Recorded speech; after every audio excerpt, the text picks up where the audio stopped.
Good morning students. अभी हम exercise 6.4 से क्वेश्चन नंबर 5 को सॉल्व करेंगे और वो जो आंसर होगा उसका 6.4 का एक्सरसाइज 6.4 का जो क्वेश्चन नंबर 5 होगा उसका जो आंसर होगा वो एस होगा। एस क्यों होगा? क्वेश्चन नंबर 4 तो एस होगा ही होगा, लेकिन क्वेश्चन नंबर 5 भी एस होगा। पिछली क्लास में हमने नो बताया था आपको, बट वो यस होगा। देखिए अच्छे से कैसे होगा वो। हमने क्या निकाला था? AB plus BC plus CD plus DE, ये पूरी क्वाड्रिलेटरल है।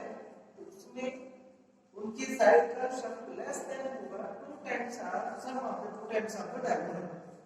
ये करेक्ट होगा। कैसे होगा देखिए जरा। हम क्वाड्रिलेटरल में ABCD, ये क्वाड्रिलेटरल बनाएंगे क्या? ABCD क्वाड्रिलेटरल क्या होगा? ABCD और डायगोनल AC होगा और BD होगा। एक दूसरे को कहां पे कट कर रहा है? पॉइंट O पे। तो देखिए जरा ट्रायंगल कितने ट्रायंगल बने?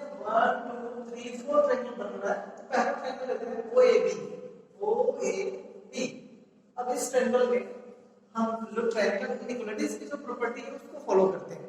सम of any two side of triangle is greater than the third side. तो हमने लिया OAB में OA plus OB greater than AB होगा।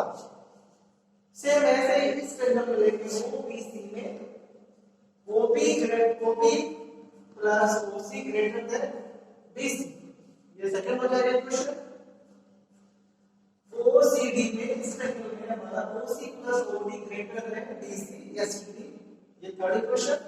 और जो हमारा OD के ट्रायंगल है इसमें OD plus OA greater than AD, ये लिखा है।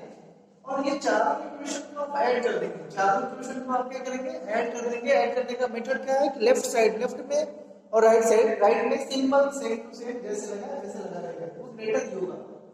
तो हमने ऐड किया। ऐड करने के बाद देखिए क्या OA और OA दो बार आया, तो हमने इसको ऐड कर दिया। अकॉर्डिंग टू साइन 2OA वैसे 2OB 2OC और 2OD हो जाएगा greater than AB plus BC plus CD plus DA। फिर आप रीअरेंज करेंगे इसको। आप रीअरेंज कैसे करेंगे कि देखेंगे अगर OA और OC को जोड़ देते हैं तो क्या मिलेगा हमें? AC। तो हम जहां पे OC जो है OC यहां पे है तो OA के पास लेते हैं, तो यहां पे लिखते हैं OA प्लस OC। फिर यहां पे OB के साथ OD कर दिया। 2 कॉमन है, कॉमन लिया तो OA प्लस OC हो गया। यहां पे 2 कॉमन है तो OB प्लस OD हो गया। OA प्लस OC क्या होता है? AC होगा। OA प्लस OC क्या हो जाएगा हमारा? AC। वैसे OB प्लस OD क्या हो जाएगा हमारा? BD हो जाएगा। BD कर दिया। फिर दोनों में दो कॉमन है, 2 कॉमन है, 2 कॉमन लेंगे तो ब्रैकेट में AC प्लस BD आएगा। राइट साइड में अपना सेम वैसे ही कॉपी होता रहेगा और फाइनली देखेंगे जो क्वेश्चन है वो हमारा क्या हो जाएगा? ट्रू हो जाएगा। ठीक है, तो ये था थोड़ा सा 6.4 में इक्वेशन बच रहा था।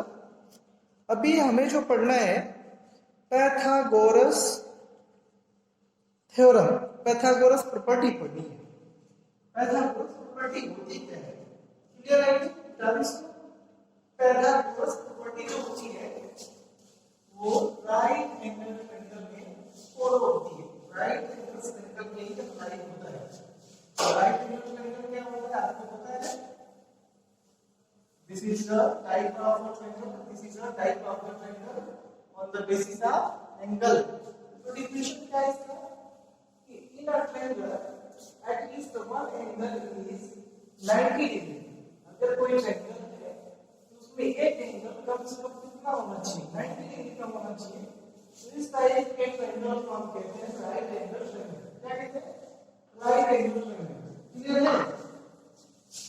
अब ये जो प्रॉपर्टी होती है पैथागोरस प्रॉपर्टी, ये होता क्या है?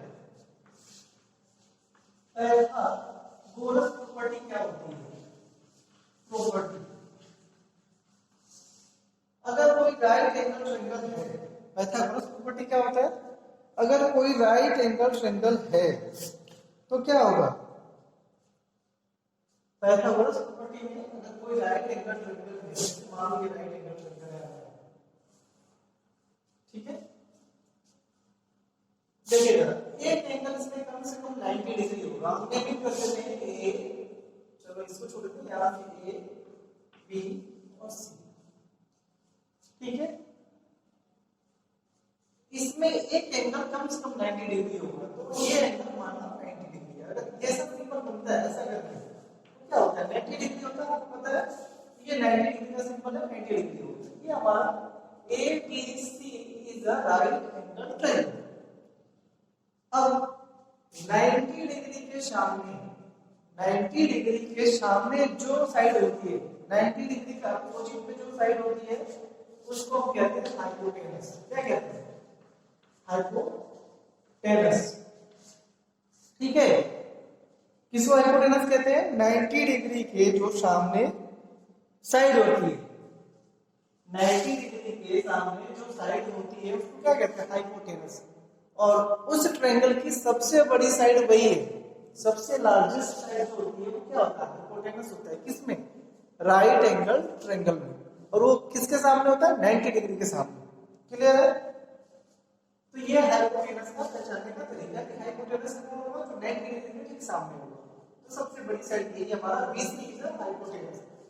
अब बाकी जो दो साइडें हैं ये तो आप पहचान गए कि 90 डिग्री के सामने हमारा हाइपोटेनस है, और बाकी जो दो साइडें हैं उनमें से किसी एक को आप बेस और दूसरे वाले को आप परपेंडिकुलर।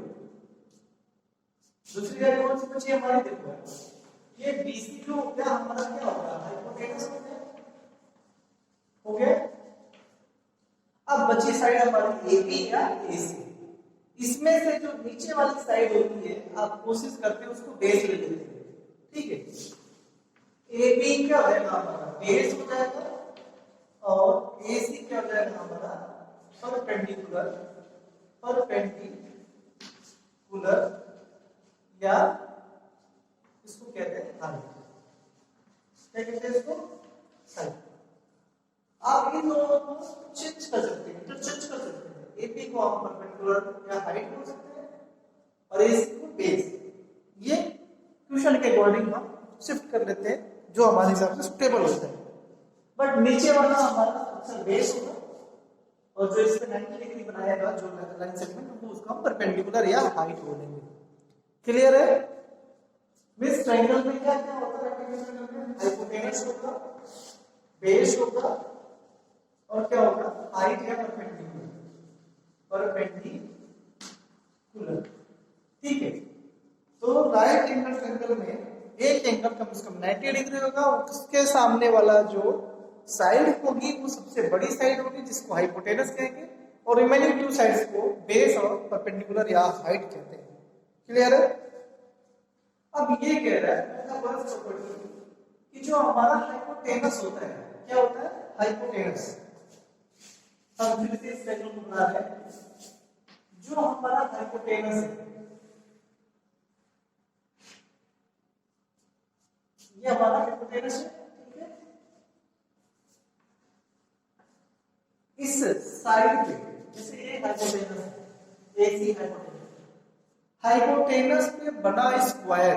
अगर हाइपोटेनस में कोई स्क्वायर बनाते हैं तो मान लो इसका साइड कितना है? 5 सेंटीमीटर है। इसमें स्क्वायर बनाएंगे तो ये भी कितना होगा? 5 सेंटीमीटर। ये भी कितना होगा? 5 सेंटीमीटर। और ये कितना होगा? 5 सेंटीमीटर।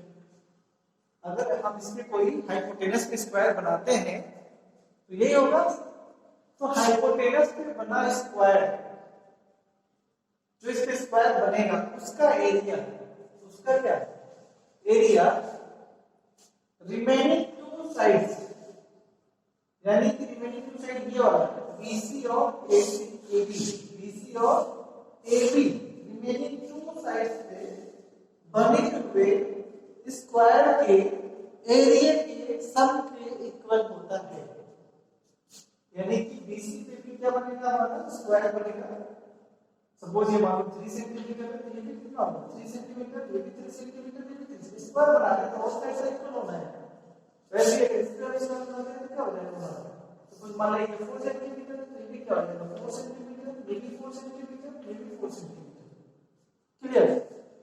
तो जो इसका एरिया होगा इसका, इस स्क्वायर का, इस स्क्वायर का एरिया क्या होगा?